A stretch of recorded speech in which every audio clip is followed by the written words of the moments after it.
A paz do Senhor, igreja, sejam todos muito bem-vindos em nome de Jesus a mais esse culto de oração. Vamos abrir nossa Bíblia em Êxodo 32, do 1 ao 11, e depois nós vamos para o Êxodo 20. Eu vou ler para vocês. É sobre o bezerro de ouro. Mas, vendo o povo que Moisés tardava em descer do monte, ajuntou-se o povo a Arão e disseram-lhe: Levanta-te, faz-nos deuses que vão adiante de nós, porque quanto a este Moisés, a este homem que nos tirou da terra do Egito, não sabemos o que lhe sucedeu. E Arão lhes disse: Arrancai os pendentes de ouro que estão nas orelhas de vossas mulheres e de vossos filhos e de vossas filhas, e trazei-los. Então todo o povo arrancou os pendentes de ouro que estavam nas suas orelhas e os trouxeram a Arão. E ele os tomou das suas mãos e formou o ouro com um buril e fez dele um bezerro de fundição. Então disseram: Estes são teus deuses, ó Israel, que te tiraram da terra do Egito. E Arão, vendo isto, edificou um altar diante dele. E Arão apregoou e disse: Amanhã será festa ao Senhor. E no dia seguinte madrugaram e ofereceram holocaustos e trouxeram ofertas pacíficas.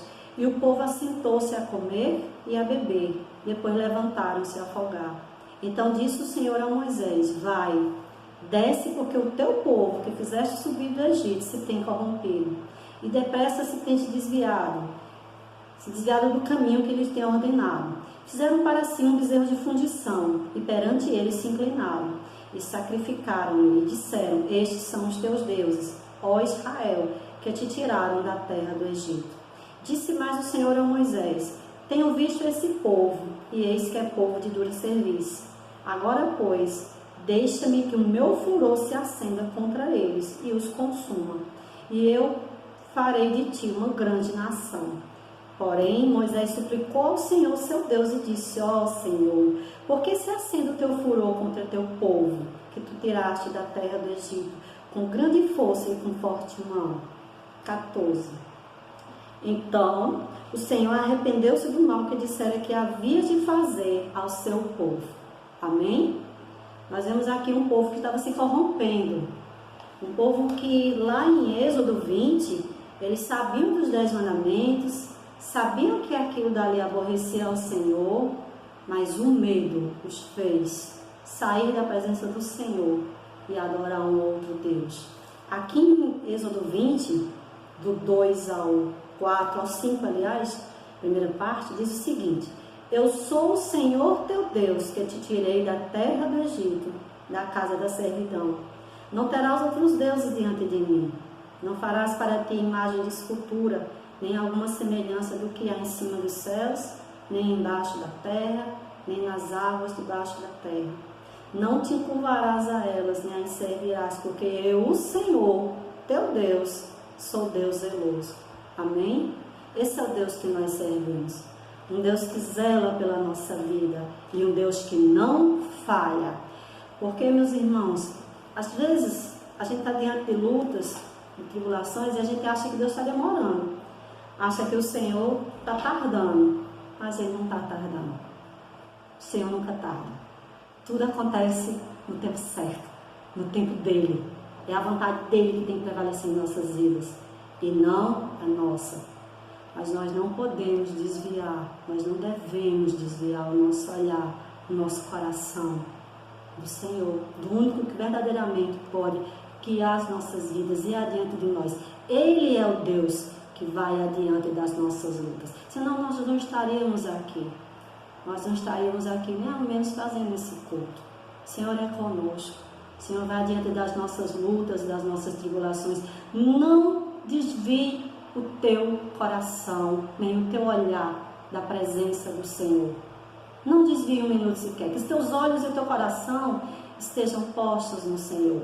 Medite nisso, para que tuas orações agradem ao Senhor e cheguem lá como um cheiro suave, com uma oração, com uma súplica que Moisés fez ao Senhor por aquele povo. O Senhor atentou ao que Moisés disse, e o furor do Senhor foi aplacado. Ele não fez nenhum mal àquele povo, por causa da intercessão de um homem de Deus, um homem que estava na presença do Senhor, um homem que tem intimidade, que tem comunhão com o Senhor.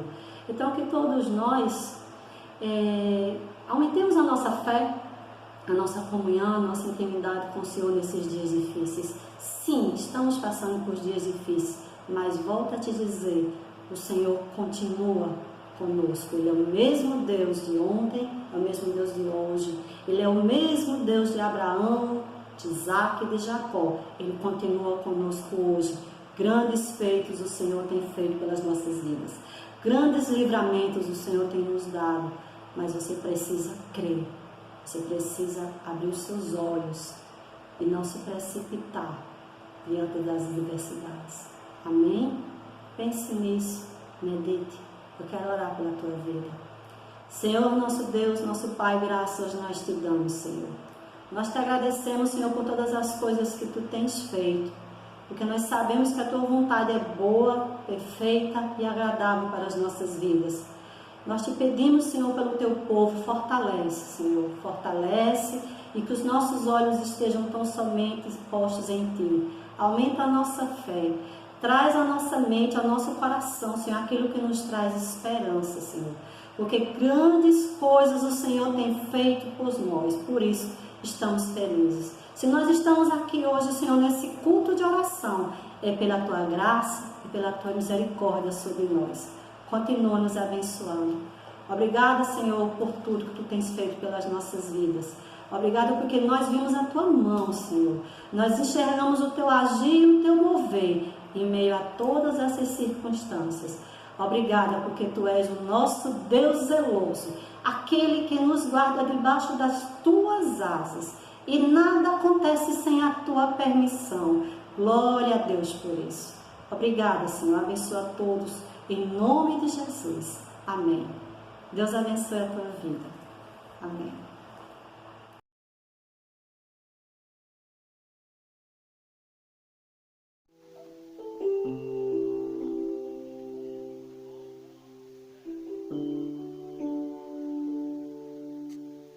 Paz, igreja, boa noite.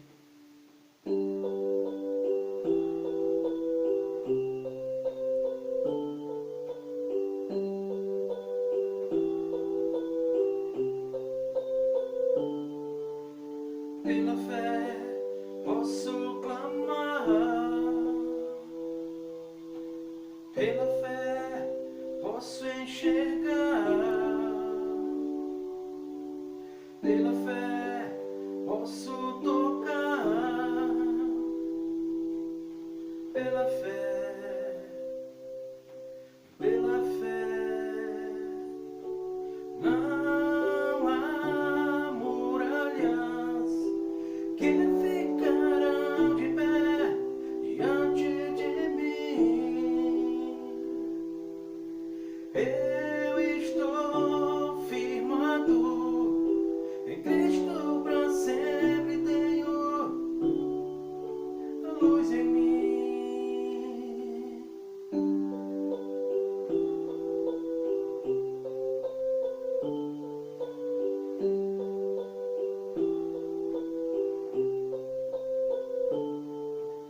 Pela fé posso mudar, pela fé posso alcançar, pela fé posso viver, pela fé, pela fé. Não há muralhas que ficarão de pé diante de mim. Eu estou firmado em Cristo, para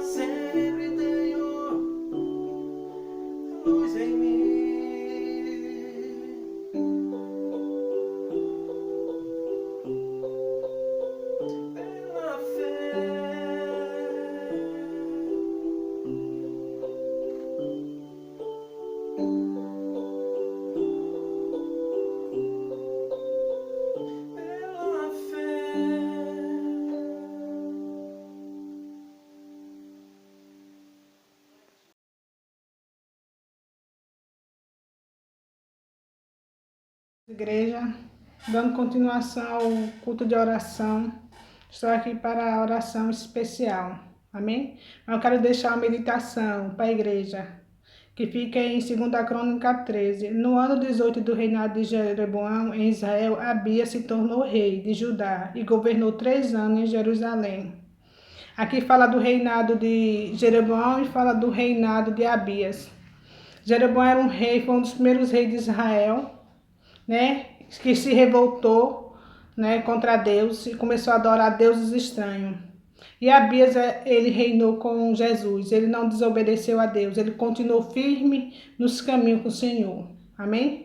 E Jeroboão, e Abias sai para a batalha. Jeroboão levou 800 homens e Abias levou 400.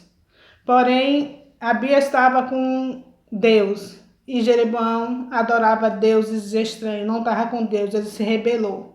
E eu quero dizer aqui nessa noite, amém?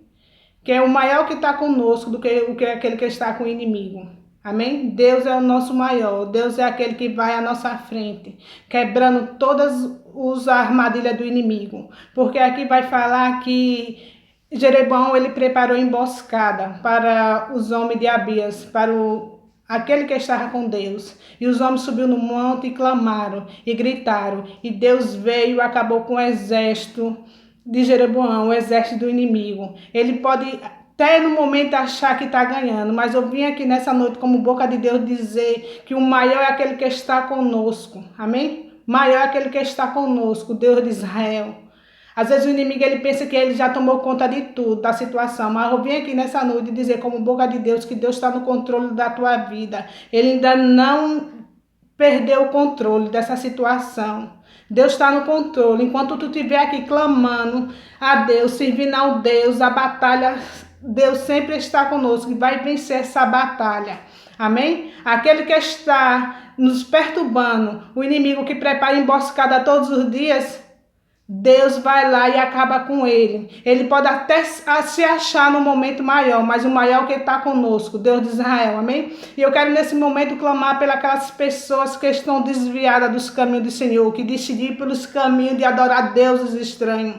E eu quero pedir a misericórdia deles nessa noite. Eu quero pedir, no nome de Jesus Cristo, junto com a igreja, clamarmos ao Senhor, gritarmos ao Senhor, para que Deus entre com a intervenção, que entre com salvação, que Deus, o Espírito Santo, venha derramando um amor sobre o coração dessas pessoas, amém? Querido Deus, Pai amado, meu Senhor, eu quero te pedir, meu Senhor Jesus, nessa noite, Deus, que o Senhor, Deus, Espírito Santo, que convence o homem do erro e do pecado, meu Pai, derrama do teu amor sobre o coração deles, Senhor, que eles possam reconhecer que há um Deus maior do que este mundo, Senhor. Oh, Deus, Pai amado, Pai querido, eu quero te pedir, Deus, visita corações, meu Pai, que estão amarrados, corações que se rebelaram contra ti, Senhor. Derrama do teu amor, Espírito Santo, vem convencendo o homem do erro e do pecado, Senhor. Visita corações, Senhor Jesus, que estão angustiados nessa noite, meu Pai, pedindo a morte, Senhor, mas eu venho aqui, Deus, para te pedir, Deus, visite e dá a vida nessa noite, no nome de Jesus Cristo. Pai amado, Pai querido, quebra as muralhas, quebra as correntes do maligno sobre família, Senhor Jesus, nessa noite. Oh, Deus, Pai amado, Pai querido, eu quero te pedir, meu Pai, visita também os hospitais nessa noite, Senhor. Pai, entra com cura, entra com libertação, meu Pai. Entra, Deus amado, Pai querido, visitando todos os leitos, Senhor Jesus, com cura divina, Senhor. Pai, eu quero te pedir, Deus, pela vida do nosso diácono Beto, Senhor. Chega lá, meu Pai, continua soprando, Senhor Jesus, nas narinas, no ouvido, meu Pai, na boca, meu Pai, transforma, meu Pai, aquele pulmão, Senhor Jesus Cristo, Deus. Venha dando um diagnóstico, meu Pai, assim eu te peço, Deus, misericórdia, Deus, nessa noite, Senhor. Pai, no nome de Jesus Cristo, eu quero te pedir pelas pessoas, Senhor Jesus, que estão, meu Pai, nos presídios, Senhor, chega com a tua visitação, entra com libertação naquele lugar, no nome de Jesus Cristo. Pai, eu quero te pedir também nessa noite pelos nossos pastores, continua abençoando eles, Senhor Jesus, nessa noite, Pai. Seja com eles, meu Pai, nessa noite, Senhor, abençoa a família pastoral, nossos diáconos, meu Pai, a nossa igreja, Senhor, derrama um avivamento espiritual, Senhor Jesus, na tua igreja, meu Pai. Assim eu te peço, Pai, no nome de Jesus Cristo, abençoa grandemente, meu Pai, nossos pastores, abençoa nosso pastor Ricardo, abençoa nossa pastora Janaína, abençoa seus filhos, suas filhas, meu Pai. Pai, entra naquela família, Senhor Jesus, a família Eterna Aliança, derrama, meu Pai, continua a derramar um avivamento espiritual, Senhor Jesus. Assim eu te peço, meu Pai, no nome de Jesus Cristo, teu Filho amado. Amém.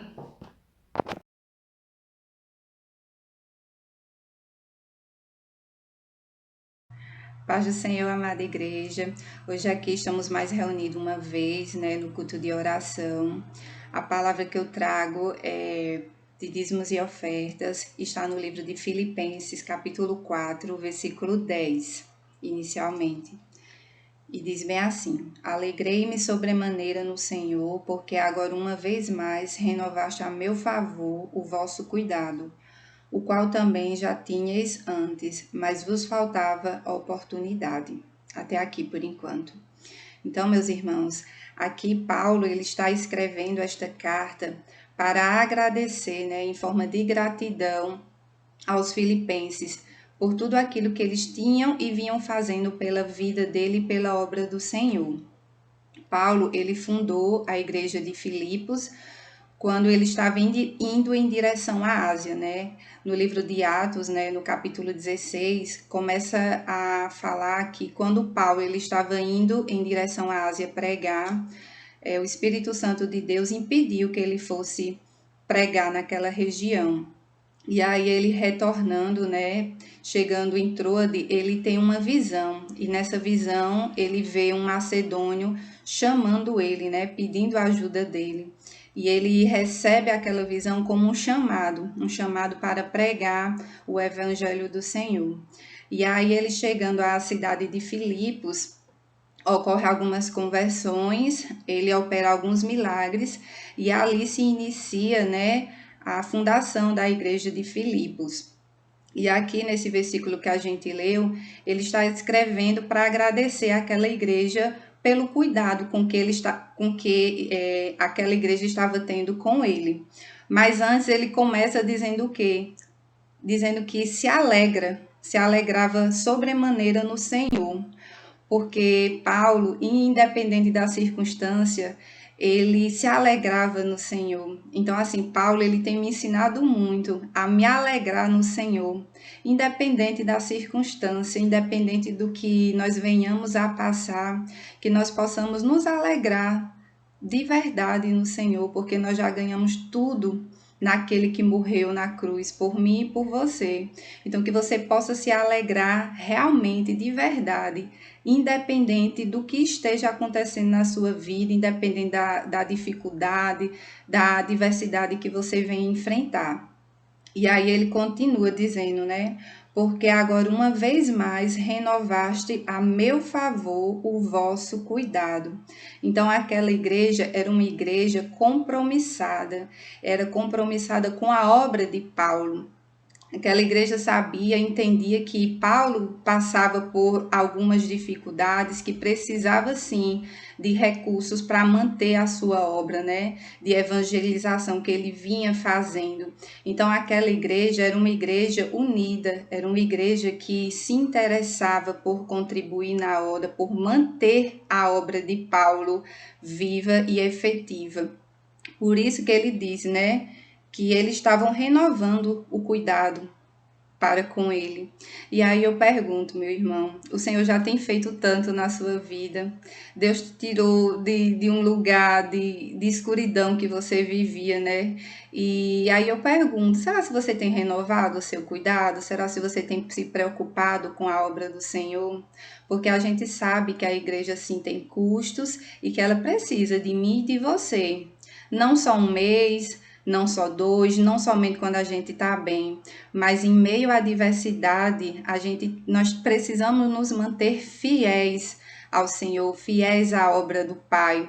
Então, que nós possamos, se você já sim é dizimista e ofertante, que você possa permanecer fiel, que você possa renovar esse cuidado com a obra do Senhor sempre, não só um mês, mas sempre, que você possa realmente se preocupar. E ele vai continuar dizendo, né, que eles já tinha tido interesse em ajudar, mas faltava oportunidade. Então, meu irmão, para você que ainda está desempregado, que não tem como contribuir na obra, que você possa ansiar no seu coração por contribuir, porque na hora certa Deus ele vai abrir a porta de emprego, ele vai te abençoar, ele já tem te sustentado até aqui, e que na hora certa você possa sim também contribuir, que você possa sentir essa necessidade, que você possa ansiar por contribuir na obra do Senhor, porque é um privilégio, meu irmão, pode ter certeza que é um privilégio contribuir na obra, porque o Senhor ele já nos deu tudo, e é dele que vem a nossa provisão e o nosso sustento. Então, que nós possamos estar assim, nos preocupando, tendo cuidado de manter a casa do Senhor sempre aberta, manter as portas abertas, né? Para que novas vidas elas possam ser também alcançadas. E aí ele continua dizendo, né? Todavia fizeste bem, no versículo 14, todavia fizeste bem associando-vos na minha tribulação, porque Paulo ele estava passando dificuldades, e aquele valor, né, aquela contribuição que ele estava recebendo, iria ajudá-lo muito. Então, aquela igreja, mesmo tendo poucos recursos, né, como fala lá no livro de 2 Coríntios, fala, né, que as igrejas da Macedônia, elas possuíam poucos recursos, mas eram abundantes em generosidade. Então, que você e eu possamos também ser generosos com a obra do Senhor. Mais à frente, no versículo 18, ele vai estar prestando conta do valor que ele recebeu, da contribuição que a igreja tinha mandado por meio de Epafrodito. E ele diz: recebi tudo e tenho abundância, estou suprido, desde que Epafrodito me passou as mãos, o que me veio da vossa parte, como aroma suave. Então, Paulo, ele se alegrava por ter recebido, porque ele sentia que a obra do Senhor iria permanecer, né? Por meio daquelas ajudas também. E aí ele continua dizendo, né, que aquilo que ele estava recebendo era como um sacrifício aceitável e aprazível a Deus. Porque o Senhor, ele sabe das nossas dificuldades, ele sabe que muitas vezes a gente não está bem financeiramente, mas se nós permanecermos fiéis, ele recebe tudo aquilo que a gente faz para a obra do Senhor como um sacrifício aceitável e aprazível. Ele recebe como forma de adoração, porque é por meio da fé que nós dizimamos e ofertamos, né? Por meio da fé naquele que já nos deu tudo, né? Então, que nós possamos continuar firmes, sabendo que é Deus, que é dele que vem a nossa provisão. E aí no versículo 19 diz: e o meu Deus, segundo a sua riqueza em glória, há de suprir em Cristo Jesus cada uma de vossas necessidades. Então, Paulo ele estava recebendo com gratidão aquelas contribuições, mas sabendo que Deus ele iria suprir cada uma das necessidades dos filipenses. Então, meu irmão, se você é fiel, se você se doa à obra do Senhor, que você possa descansar, porque o Senhor ele há de suprir cada uma de sua necessidade, que você possa permanecer naquele que começou a boa obra em você, porque ele sabe do que você necessita. Porque às vezes a gente pensa, eu preciso disso, eu necessito daquilo. Mas quem conhece verdadeiramente o que a gente necessita é o Senhor, porque Ele é um Deus onisciente, Ele sabe de todas as coisas.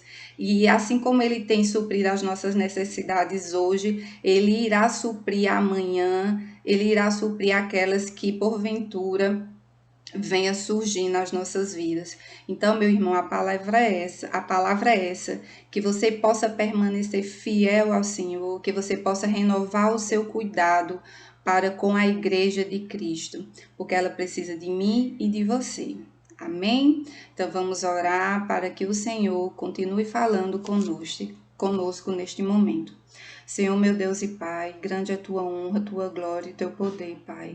Só tu és digno de toda honra, de todo louvor, de toda glória, Paizinho. Obrigada, Senhor, por esta palavra, Papai. Obrigada, Senhor, por cuidar de nós. Obrigada por nos dar o sustento diário, Senhor, por suprir as nossas necessidades. Obrigada, Senhor, por teu amor. Obrigada, Senhor, pelos teus livramentos, Senhor. Obrigado por tudo que tu tens feito sobre as nossas vidas, Pai. Que nós possamos permanecer fiéis, Senhor, à tua palavra, o teu evangelho, Senhor, na tua obra, Pai. Que tu possa, Senhor, operar o milagre, Senhor, sobre as nossas vidas, Senhor, sobre aquilo, Senhor, que nós necessitamos, Pai. Nos guarda nesta noite, que o Senhor possa estar abençoando, Senhor, aqueles que irão dizimar e ofertar na tua casa, Senhor. Que eles possam fazer com alegria, Senhor, com gratidão a ti, porque tudo que temos vem da tua mão, Senhor. E que eles possam, Senhor, contribuir na tua obra, Senhor, sabendo que é um privilégio, Senhor, poder devolver uma parte daquilo que tu tem nos dado. Eu te agradeço, Paizinho, e é assim que eu oro, no nome de Jesus. Amém. Amém.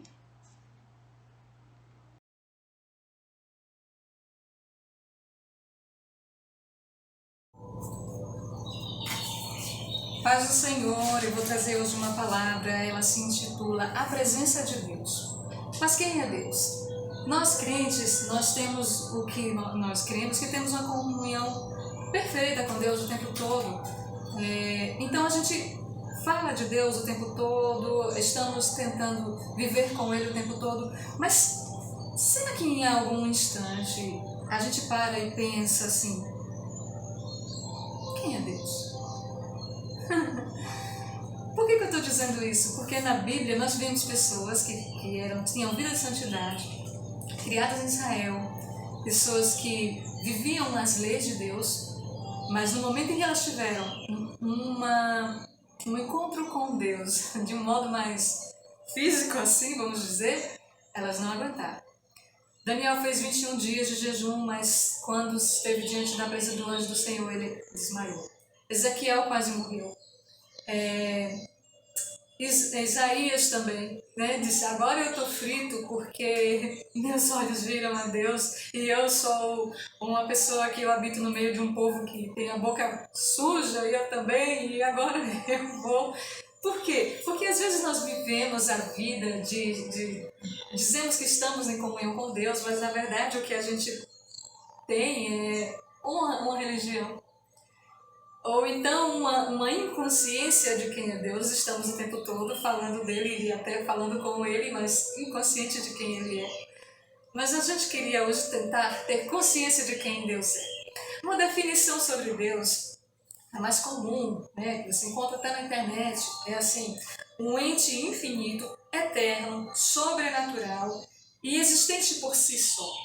Ele é a causa necessária e fim de todas as coisas, né, assim... Nele existe tudo, né? E ele não teve início e nem fim. Como é esse ser? Sabemos de uma coisa, esse ser é real. Ele está em todos os lugares. Há algumas pessoas que dizem assim, Deus está nas plantas, Deus está presente, corpo presente em todo lugar. Deus não é parte da essência das coisas, Deus é um ser que tem poder, domínio e presença sobre todas as coisas. Então ele não é parte das essências, da força da natureza, isso aí é balela.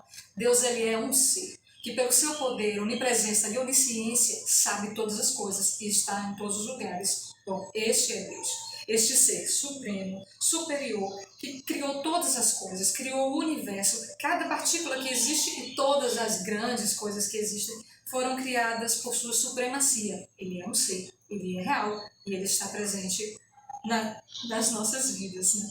Não apenas como a gente crê de um modo assim, como se diz assim, uma coisa que parece uma nuvem, uma coisa que parece uma flutuação. Não, Deus é um ser mesmo, ele é uma pessoa mesmo e ele está presente por seu poder e sustenta toda a existência. É este ser que você serve ou que você precisa servir, né? Deus existe, ele está presente, mas como então nós podemos entrar em contato com Deus? Essa é a questão. Todos nós conhecemos a história da queda do homem no Éden, né? Todos nós, porque nós moramos num país que é cristão, e cada um vive a sua religiosidade dentro desse cristianismo, mas na verdade todo mundo conhece a história da queda do homem. O homem caiu quando pecou. Ele perdeu a humanidade, ele perdeu a sua descendência e toda a autoridade que tinha para o diabo, e o diabo passou a reinar na terra, isso é bíblico. E como então é necessário, como é que eu posso ter comunhão com Deus? Quando houve essa quebra, essa separação, essa queda, houve a morte espiritual de Adão e a partir de então de todos os seus descendentes. Até que Deus providenciou, através do Senhor Jesus Cristo, ele sendo o Cordeiro de Deus, aquele que foi gerado pelo Espírito Santo no ventre de Maria, através do poder, da obra e graça do Espírito Santo. Ele foi colocado dentro de Maria e foi desenvolvido em corpo dentro de Maria. Nasceu de uma forma naturalmente humana e viveu esses 33 anos sobre a terra. Mas em nada ele pecou, porque ele se preparou para ser, ele sendo Deus, o sacrifício que pagaria não ao diabo, porque, embora pertença à raça humana, tenha sido perdida, né? Mas pagar pelo pecado a Deus. Sendo assim, Jesus Cristo pôde ser expiação pelo pecado, e quando ele se entregou em seu sacrifício pelo homem, houve a troca. A partir de então, o homem foi purificado pelo sangue do Cordeiro de Deus, o Senhor Jesus Cristo, né? E isso nós estamos falando em como ter contato com Deus, como ter comunhão com Deus. É impossível ter contato, comunhão com Deus, acesso a Deus por outro meio que não seja Jesus Cristo. Porque Jesus Cristo é Filho de Deus, formado por Deus, sendo Ele mesmo Deus, o próprio Deus, para produzir a forma de expiação de pecados de quem o aceitar. Esse é o único modo de se chegar a Deus. Consciência limpa não leva a Deus. Atitudes boas não levam a Deus. Embora sejam coisas que sejam agradáveis a Deus, não são suficientes para salvar. A salvação só pode ser mediante o sangue derramado do Cordeiro de Deus, porque Ele foi o único santo capaz de fazer esse sacrifício, né?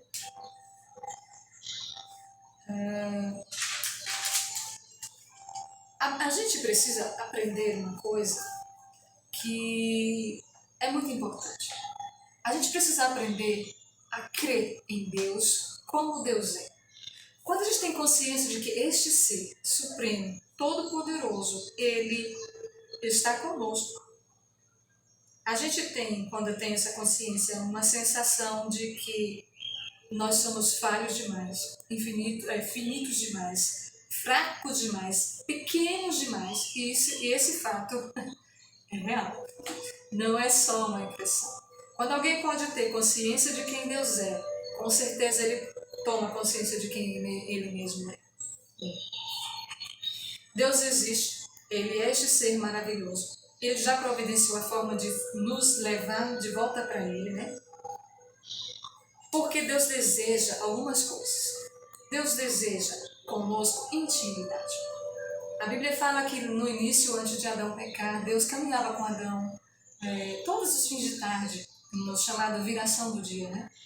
Na chamada viração do dia, quando a noitinha está caindo, a tarde está indo, o sol está se pondo, Deus vinha e passava a conversar com Adão. Então ele tinha intimidade, era como um pai que está orientando um filho que ainda não tem conhecimento. Essa intimidade e amizade com Deus é o que Deus deseja de nós hoje. E eu torno a dizer, só é possível mediante o sangue de Jesus. Eu conheço pessoas, crentes, boas pessoas, que acham que algumas pessoas vão ser salvas pela consciência. A Bíblia não diz que alguém vai ser salvo pela consciência. A Bíblia diz que vai ser julgado pela consciência. Mas, biblicamente falando, ainda que uma pessoa seja boa pessoa, se ela não aceitar Jesus Cristo, mesmo que suas obras sejam boas, se ela não estiver debaixo do sangue de Jesus, ela não tem, então, um pacto com Deus. e ela não pode chegar-se a ele e logo não poderá ser salva. A única forma de ser salvo é através da porta. Jesus Cristo disse: eu sou a porta, eu sou a porta. Quem não entra por mim é ladrão e salteador. Então Jesus Cristo é a única porta e a única forma que Deus providenciou para reaver o homem com quem Deus deseja intimidade. Deus tem alguns desejos. Nós falamos que a fé hoje ela é uma fé muito diferente do que a Bíblia ensina. Por exemplo, eu conheço pessoas que servem a Deus, vamos dizer, servem a Deus, elas participam da igreja, elas fazem tudo o que a igreja orienta, porém, elas vivem diante de Deus assim. Deus, eu quero assim, assim. Eu desejo isso e isso. Eu quero que o Senhor faça isso. E Deus é quem vive a servir a elas. Se você for para a Bíblia Sagrada, você vai entender uma coisa. Não são os seus desejos que têm que prevalecer na sua vida. É o contrário. Você é servo e Deus Senhor. Então, o que tem que acontecer? Você é quem tem que descobrir quais são os desejos de Deus e a sua vida é quem tem que ser pautada pelos desejos dele. É claro que a Bíblia diz assim, que Deus agrada-te do Senhor e Ele satisfará os desejos do seu coração. Né? Agora, se alguém tem uma vida muito agradável a Deus, Deus satisfaz os desejos do coração de alguém. Mas a questão é, como ter uma vida agradável a Deus? A gente vive num tempo em que Deus ele é como um gênio de garrafa na cabeça das pessoas. Elas desejam e elas esfregam a garrafa e Deus ele tem a obrigação de realizar esses desejos. Eu vou dizer para você o quanto essas pessoas estão distantes da verdade. Não é assim. A Bíblia diz que nós somos servos. Nós é que temos que fazer a vontade de Deus. E onde sabemos qual é a vontade? Como sabemos qual é a vontade de Deus? A Bíblia Sagrada. Não existe outro modo, amado, de agradar a Deus e se chegar a Ele, senão diante do sangue, mediante o sangue de Jesus Cristo, mediante a palavra de Deus e mediante o Espírito Santo. Então Deus tem alguns desejos para todos. Os mais básicos, Deus tem desejos individuais para mim e para você, mas Deus tem os desejos básicos que nós conhecemos, eu vou citar alguns, né? Para que a gente entenda, estar diante de Deus não é ter um Deus que faça as suas vontades, é pelo contrário, você quem tem que fazer a dele. Isso para você ser salvo. Então vamos lá. Deus ele deseja ser invocado. Que estranho, porque a gente falando aqui de que Deus é um ser supremo, que deseja ser invocado, parece que a gente está falando de uma daquelas religiões, né, místicas que... Não, é Bíblia. A Bíblia diz assim, invoca-me e te responderei. A Bíblia diz, ele me invocará no dia da angústia e eu o ouvirei, pô-lo-ei no alto refúgio e lhe mostrarei a minha salvação, né? Então, assim, invocar a Deus é necessário. Mas como é possível invocar a Deus? Estando debaixo do sangue de Jesus Cristo, fazendo este pacto de sangue com Deus através do sangue do Senhor Jesus Cristo, tendo essa purificação através do sangue de Jesus Cristo, você pode só então invocar a Deus e Ele, né? Somente dessa forma.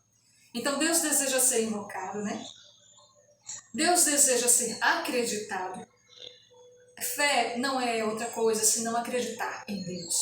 Fé é o firme fundamento das coisas que se esperam e prova das coisas que não vimos. Mas isso é porque acreditamos em Deus. Fé nada mais é do que você acreditar que Deus está falando a verdade. Sem fé é impossível agradar a Deus, a Bíblia diz, né? Que é necessário que aqueles que invocam a Deus creiam que Ele existe, obviamente. Estou falando da Bíblia, a Bíblia é quem cita isso. Sem fé é impossível agradar a Deus. Então nós já conhecemos dois desejos de Deus. Sabemos que Deus deseja ser invocado e vimos como é possível. Sabemos que Deus deseja ser acreditado, né? E o que mais? Deus deseja ser amado. E está aqui, nessa frase, o grande equívoco das pessoas. Deus deseja ser amado, mas o que é amar a Deus? É ter sentimentos por Deus? Também, né? Afinal de contas, nós somos seres que temos sentimentos. Mas amar a Deus nada mais é do que fazer a vontade de Deus. É uma prova de amor a Deus quando você abnega-se da sua vontade para fazer a dele. A dele, descrita na palavra, E ao passo que você vai andando com ele, você vai conhecendo as vontades dele para você. Então, aquele que diz que ama a Deus e não guarda os seus mandamentos está completamente equivocado. Se você ama a Deus, tem que andar na régua de Deus. Porque se você diz que ama a Deus, mas que faz as coisas da sua maneira, você está completamente equivocado, amado. Está escrito assim, ó. Aquele que tem os meus mandamentos, aquele que adquiriu os meus mandamentos e guarda esses mandamentos e faz a minha vontade, este é o que me ama. Então, se alguém diz que ama a Deus e não faz a vontade de Deus, mas a sua própria, não tem comunhão com Deus, está se enganando. Né? Deus deseja ser amado, nós já vimos que Deus deseja ser invocado, Deus deseja ser acreditado e Deus deseja ser amado, né? Invocado, acreditado e amado. Uma coisa que Deus deseja ser ocupante do nosso ser. Deus deseja que nós sejamos seus templos. Deus deseja vir habitar em nós, né? Como está escrito, e nós viremos para ele e faremos nele morada, né? E também está escrito, vocês não sabem que são templos do Espírito de Deus? Né? E também tem aquela palavra que diz, vocês não sabem que o Espírito Santo tem ciúme de vós? Então, Deus deseja habitar em nós. Nós somos habitação de Deus. Não temos mais um corpo com o qual nós possamos fazer tudo o que queremos. Nós devemos ter cuidado com os nossos corpos, de todos os modos, para que ele seja exatamente como Deus quer. Deus deseja ser íntimo nosso, né? Nós já falamos de intimidade. E a intimidade que Deus quer conosco, ela é a maior de todas, ela é a intimidade de um pai e filho. Nós já vimos como nos tornar filhos de Deus e nós já sabemos sobre essa intimidade de Deus, né? Então, são desejos de Deus. Por fim, Deus deseja que sejamos salvos. Nós já sabemos dessa parte também. Por que nós precisamos de salvação? Nós já dissemos também que o Adão, ele perdeu o direito ele perdeu para o diabo, ele perdeu tudo, ele perdeu a herança, ele perdeu o planeta que ele ia, né, dominar, ele perdeu também a sua posteridade para o diabo. Ele, ao cair em condenação e passar a pertencer ao diabo, ele se tornou um escravo do diabo e toda a sua descendência juntamente. É claro que o Adão continuou buscando a Deus, né? Nós vimos os filhos também, mas quanto à salvação da alma, isso só mesmo através do Senhor Jesus Cristo, né? A Bíblia tem mais detalhes sobre isso. Nós sabemos que Jesus Cristo, quando morreu, a Bíblia diz que ele desceu e foi buscar os espíritos daqueles que tinham se perdido, né? Essa é uma palavra, é uma carta nas cartas de Pedro, né? Nós vamos encontrar essa palavra. Nós sabemos que Jesus Cristo, quando desceu, né? Ele tomou a chave do inferno e da morte. Ele pregou aos espíritos em prisão e ele salvou a muitos. A Bíblia diz que ele levou muitos espíritos, né, que estavam presos. Mas não é sobre isso que nós estamos querendo dizer. Nós estamos querendo falar sobre salvação. O homem precisa ser salvo porque ele é um ser trino. Ele tem corpo, alma e espírito. E aí, como ele é esse ser trino, ele também é eterno. O que é, então, cada parte do homem? O homem é um espírito, um ser espiritual, que possui um corpo, ele habita nesse corpo, ele possui esse corpo, e ele tem intelecto, né? Vontades, desejos, sentimentos, essas coisas são a nossa persona. Isso nós chamamos de alma. Então, o homem é um ser espiritual, um espírito que habita no corpo, que possui uma alma. E este ser, o fato de um homem ser um espírito, o torna eterno. Por isso, Jesus Cristo teve que vir para salvar o homem, para que ele não seja arrastado para o inferno pelo inimigo por toda a sua vida. E por que o diabo tem direito sobre a raça humana? Porque Adão perdeu para o diabo, né? O mundo foi amaldiçoado. Jesus Cristo veio mudar isso e é necessário um sacrifício de Jesus Cristo, a aceitação desse sacrifício para que o homem seja salvo. A aceitação do sacrifício vicário de Cristo como Cordeiro de Deus, cujo sangue foi derramado pelo homem, ela acontece através da confissão dos nossos pecados, né? Ela precisa da vida de santidade. O que é santidade? Obedecer à palavra sem fazer a sua vontade, mas a de Deus. Ela é uma vida de fé, nós já falamos sobre isso, uma vida de vivência na palavra. Sem isso também não é possível agradar a Deus. Uma vida de oração, que é o que nos faz conversar com Deus. Entre no seu quarto, fecha a porta, e o teu Pai que ouve em secreto te ouvirá. Então, uma vida de oração. Por fim, uma vida de comunhão com o Espírito Santo. Porque o Espírito Santo veio habitar em nós, como nós já dissemos, porque nos tornamos templo dele, né? Então, dessa forma, buscar a Deus ele exige abdicação das nossas próprias vontades, para que Ele possa estar em comunhão conosco, né? Agora, a questão toda é, depois de todas essas coisas, você vai ter a melhor fase da sua vida. Você vai ter intimidade e comunhão com aquele ser que nós falamos no início, supremo, perfeito, infinito, eterno, sobrenatural, existente por si só, causa necessária e fim de todas as coisas, criador de todo o universo, onipresente, onipotente, onisciente. Através do sangue de Jesus Cristo, você se tornará filho dele, herdeiro dele, juntamente com Jesus Cristo. Então, aí a gente pergunta, por que não viver assim? Essa é a palavra que eu trouxe para vocês. É mais ou menos um estudo, porque às vezes a gente se perde. Eu vejo pessoas na igreja que fazem a vida do jeito que quer e diz assim, eu amo a Deus, tenho comunhão com Deus. Fica falando o dia inteiro e acha que isso é orar, mas se você, amigo, se você não faz a vontade de Deus, não segue a palavra, não tem uma vida de oração e não zela por ter comunhão com o Espírito Santo, você está só perdendo tempo. A Bíblia diz que era melhor para uma pessoa dessas que ela não tivesse nascido. Paulo diz assim, se nós pensarmos que temos bens de Deus só aqui na terra, nós seremos pior do que um aborto, Paulo diz. Por quê? Porque estamos enganados quanto a essa questão. Deus não disse para nós que se nós o aceitássemos, Ele faria as nossas vontades. É o contrário. Para que nós sejamos salvos, nós precisamos de todos esses passos que foram ditos aqui. E sim, de uma vida de santificação. E o que é santificação? Fazer o que está escrito na palavra. Não existe outro modo de ser salvo, nada. E não existe outro modo de agradar a Deus. A Bíblia diz, pedis e pedis mal, porque pedis para os vossos próprios deleites, né? Quando a gente tem uma vida de santidade, a gente abdica da nossa vontade para fazer a de Deus. E sem isso, é impossível ter uma santificação. E sem santificação, é impossível agradar a Deus. Então, o que fica para nós? Leitura da palavra, vida de oração, vida de santificação, busca de comunhão com Deus e obediência. Sem isso, a gente está só perdendo tempo.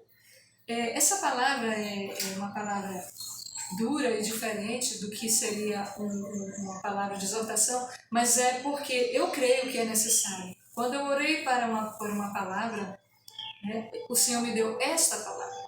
Talvez porque nós estejamos precisando nos consertar diante de Deus. Porque este ser, que as pessoas por aí às vezes entendem como o gênio da lâmpada que vai realizar todos os meus desejos, é muito o contrário disso. Somos nós que temos que viver para Deus. Mas vale a pena cada segundo de vida que você tem, cada minuto, cada segundo, cada partícula de vida que você tem, fazendo a vontade de Deus. Porque é boa, perfeita e agradável. Então, minha oração é que ouça essa palavra,